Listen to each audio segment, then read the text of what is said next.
Assalamualaikum, dear students. Welcome to all of you. Today we are going to start chapter number 6, class 4th, mathematics, the young self. This is the chapter in which here is a concept of multiplication और self empowerment और employment के इसमें जो multiplication है उसका एक concept यानी समझाने की कोशिश की गई है और कि इंसान खुद एतमादी खुद से कोई काम करने का गुण इंसान के अंदर पैदा हो जाए उसको उजागर करने की कोशिश की गई है। तो आपने जंक सेलर किसको कहते हैं? जो जंक कोई भी कबाड़ा वगैरह होता है, रद्दी चीज़ सेलर बेचने वाले को, ठीक है ना, सेल करने वाले को कहते हैं। तो यानी हम इसका टाइटल ही देख के और इसके ऊपर ये जो तस्वीर बनी है हम थोड़ा अंदाज़ा लगाएं क्या किस किस्म की तस्वीर है। आप जहन में सोचें ये क्या है। आपने बहुत बार देखा होगा गांव में या बाज़ार में, है ना, बहुत से लोग हैं कि वो इधर उधर से मुख्तलिफ़ चीज़ें कबाड़ा इकट्ठा करते हैं। कागज़ होते हैं, गत्ते होते हैं, प्लास्टिक होता है ना। कभी कभार वो आपके घरों में भी आते हैं। पुरानी किताबें लेते हैं, है ना जी, पुराने बर्तन लेते हैं, पुराना प्लास्टिक की बूट लेते हैं, नहीं वो सारा जंक है, ठीक है ना। तो आज हम इसी बारे में थोड़ा जानेंगे ये कहानी क्या है। तो कहा कि सबसे पहले पूछ रहा है, have you ever met a kabadi wali, a women who sells junk?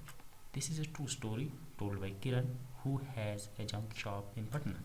क्या कभी आपने कबाड़ी वाला तो देखा होगा, कबाड़ी वाली को देखा है, उस औरत को, यानी जो ये काम करती है जंक सेल वगैरह करने का। तो ये एक सच्ची कहानी है किरण की, जो पटना में रहती है। तो ये किरण है, ठीक है ना, इसकी दुकान है। I studied in Hindi medium school in my village. My father wanted girls to study like boys. I loved Hindi and science but I hated maths. Today maths is most useful for my work. I could never imagine this in school. कहती है मैंने Hindi medium से पढ़ा है अपने गांव में। तो मेरे जो फादर थे वो गर्ल्स को भी वैसे ही यानी एजुकेट करना चाहते थे, तालीम दिलवाना चाहते थे जिस बॉयज़ को। मुझे साइंस और हिंदी से अच्छा लगाव था, मुझे अच्छा लगता था, लेकिन मैथ से मुझे चिढ़ थी। लेकिन आज मेरे काम में मैथ सबसे ज़्यादा, यानी मुझे इसकी ज़रूरत है, किसको मैंने कुछ सोचा ही नहीं था। तो आप कभी भी शॉपकीपर के पास गए होंगे, आपने पेंसिल लेनी होगी, कॉपी लेनी होगी, तो आपने उसके पास गए होंगे, आपने उसको कुछ रुपए दिए, फ़ौरन वो कुछ सोचता है, या उसके पास मोबाइल होती है, या कॉपी होती है, या कैलकुलेटर होता है, तो उस पर वो हिसाब कुछ करता है। हाँ, आप कितने रुपए आ गए, है ना, आपने इतने रुपए दिए, इतने आपको वापस देने हैं। सारा चीज़ ये किसकी कैलकुलेशन हो रही है, यानी ये मैथ है सारा, तो ठीक है ना। इसलिए every shopkeeper must have a knowledge about mathematics. Addition हो गया, सब्ट्रैक्शन हो गया, मल्टीप्लिकेशन हो गया, डिवीजन हो गया, एट्सेट्रा, ये सारी चीज़ें ज़रूरत है हर शॉपकीपर को, यानी उसका शॉप चलेगा नहीं जब तक नहीं ये चीज़ें होंगी, ठीक है ना। तो इसलिए तो मैथ इसको अच्छा नहीं लगता था, इसके लिए मैथ थोड़ा डिफ़िकल्ट था। What about you? अब ये हमसे आपसे सवाल पूछा जा रहा है कि व्हाट अबाउट यू, ठीक है ना, कि अब आप अपने बारे में बताएं। Do you also find maths difficult? क्या आपको मैथ मुश्किल लगता है?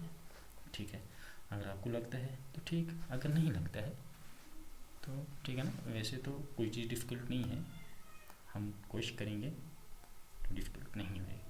What is the most difficult thing in your maths book? सबसे ज़्यादा, है ना, आपकी मैथ बुक में कौन सी चीज़ मुश्किल है, जो आपको मुश्किल लगती है, वो यहाँ लिखो। जैसे मैं अपनी बात कहूँ, जब हम इस क्लास में थे, यानी आपकी तरह थे, तो मुझे जो था, यानी जो डिवीज़न है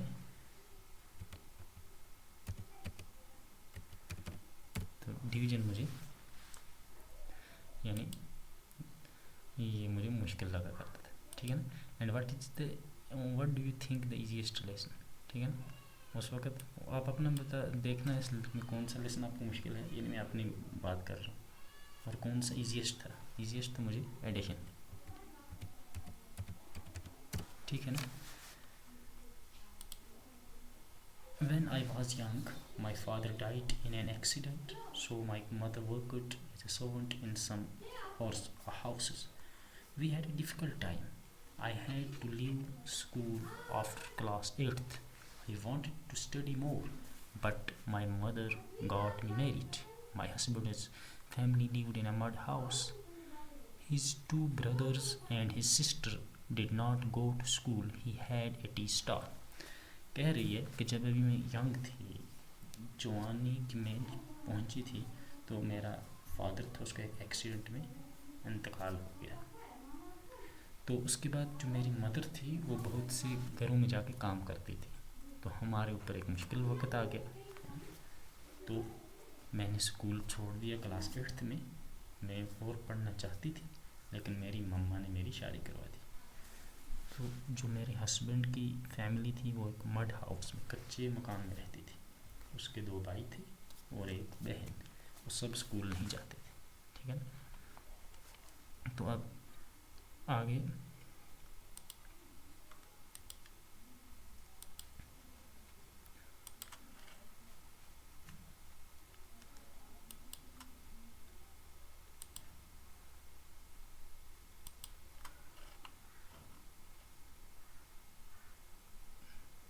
तो ठीक है। अब ये नेक्स्ट क्या है कि find out how much for a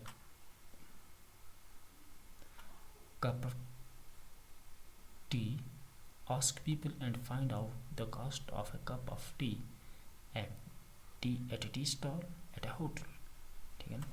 अब कह रहे हैं कि आप इस बात को फाइंड आउट करो कि एक टी स्टॉल में एक कप कितने रुपए का है और होटल में कितने का है। टी स्टॉल किसे कहते हैं? टी स्टॉल हो गया कि आप जब बाज़ार वगैरह जाते हैं तो आपने देखा होगा कि बाज़ार में है ना जी, कुछ जगहों पे यानी बाहर से बेंच छोड़ा है थोड़ा सा उन्होंने, है ना, तो वो टी स्टॉल होता है, यानी बाहर ही लगा के वहीं चाय तैयार हो रही है, वहीं पी जा रही है। दूसरा होटल हो गया कि अच्छी तरह उसकी अच्छी बड़ी बिल्डिंग, बड़ा अंदर इंतज़ाम वगैरह ये वो, तो उसमें और इसमें रेट का ज़रूर फ़र्क होगा। अगर टी स्टॉल में एक कप 10 रुपये का है तो होटल में 20 का होगा, तो ठीक है ना, ये आप मालूम करो, ठीक है ना। अब अगर कहते हैं, अब आगे है, if a person who runs a tea stall earns ₹30 in a day, how much will he earn in 10 days। कहते हैं अगर एक आदमी वो टी स्टॉल चला रहा है, एक दिन में वो अर्न कर रहा है 30 रुपीज़, ठीक है, 30 रुपये, तो 10 दिनों में वो कितना अर्न करेगा। एंड इन अ मंथ, और एक महीने में कितना। How did you get the answer, discuss. आप इसको आंसर, ठीक है ना, इस आंसर को आप डिस्कस करो कि इसका आंसर हम कैसे लेंगे। तो ठीक है ना। अब हम यहाँ ये करेंगे,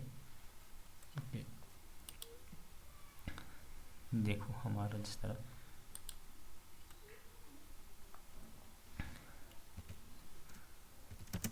इन 1 day,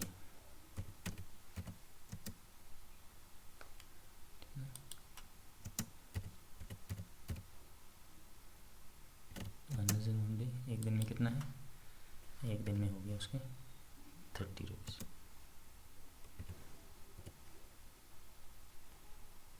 ठीक है।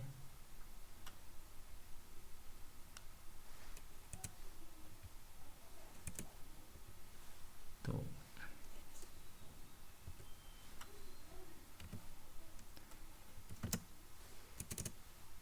इन 10 days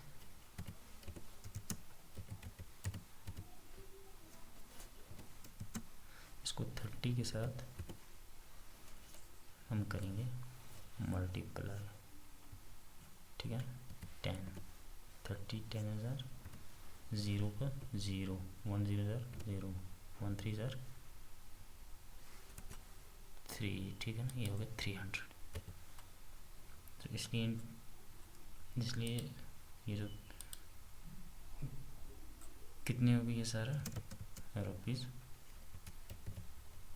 Rs 300, ठीक है ना। तो ऐसे ही इन 1 मंथ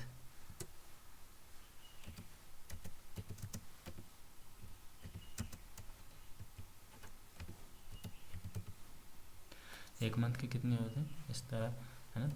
हम 30 डेज का रखेंगे, ठीक है ना। 30 इंटू 30 को मल्टीप्लाई करेंगे 30 के साथ, ये हो गया कितना है, 0 को क्या हो गया 0, 3 0 0, 3 3 3 1 3 3 3 3 2 6 3 3 9, तो ये हो गया 1 मंथ में हो गया ये रुपीज़ 900, ठीक है ना। अब आपको आगे यहाँ तक समझ, वो एक दिन में अगर अर्नर्स इन 1 डे 30 है और 10 डेज में क्या होगा 30 इंटू 10, ठीक है ना, ये 0 है। तो इसलिए तो ऐसे ही हम यानी 10 डेज में और इस तरह 1 मंथ में 30 इंटू 30 करेंगे, हो गया 900, ठीक है ना। ये हो गया इसका, ठीक है। ये है इस क्वेश्चन का आंसर इसका जो हमने भी। तो चलो आज के लिए इतना ही। तो अब नेक्स्ट हम लोन के बारे में पढ़ेंगे और कल और भी। तो आप अपना ख्याल रखिएगा। अल्लाह हाफिज़।